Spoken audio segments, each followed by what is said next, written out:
বিশ্বকবি রবীন্দ্রনাথ ঠাকুরের আমি। আমারই চেতনার রঙে পান্না হলো সবুজ, চুনে উঠল রাঙা হয়ে। আমি চোখ মেললুম আকাশে, জ্বলে উঠল আলো। পূবে পশ্চিমে গোলাপের দিকে চেয়ে বললুম, সুন্দর সুন্দর হলো সে। তুমি বলবে এ যে তত্ত্ব কথা, এ কবির বাণী নয়।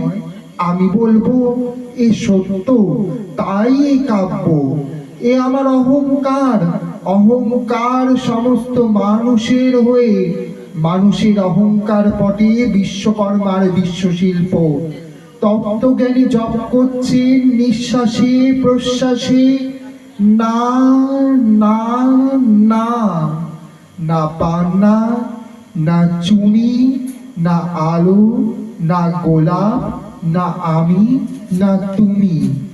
ওদিকে অসীম যিনি, তিনি স্বয়ং করেছেন সাধনা মানুষের সীমানায়, তাকেই বলে আমি।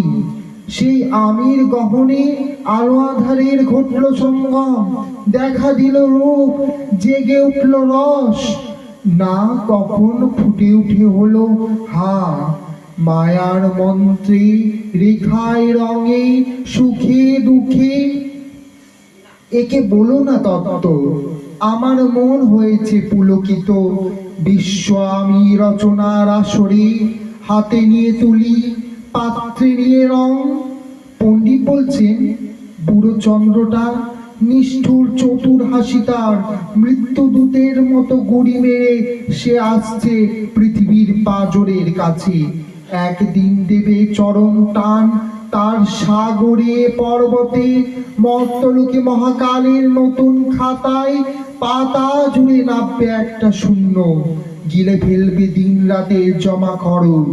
মানুষের কীর্তি হারাবে অমরতার ভান, তার ইতিহাসে লেপে দেবে অনন্ত রাত্রির কালি।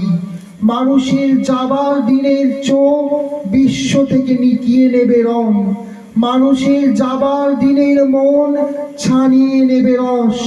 শক্তির কম্পন চলবে আকাশে আকাশে, জ্বলবে না কোথাও আলো। বিনাহীন সভায় যন্ত্রীর আঙুল নাচবে, বাজবে না সুর। সেদিন কবিত্বহীন বিধাতা একা রবেন বসে নীলিমাহীন আকাশে, ব্যক্তিত্ব হারা অস্তিত্বের গণিত তত্ত্ব নিয়ে।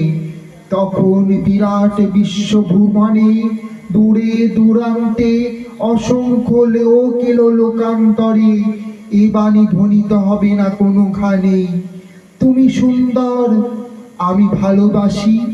বিধাতা কি আবার বসবেন সাধনা করতে, যুগ যুগান্তর ধরে প্রলয় সন্ধ্যায় জপ করবেন, কথা কও কথা কও।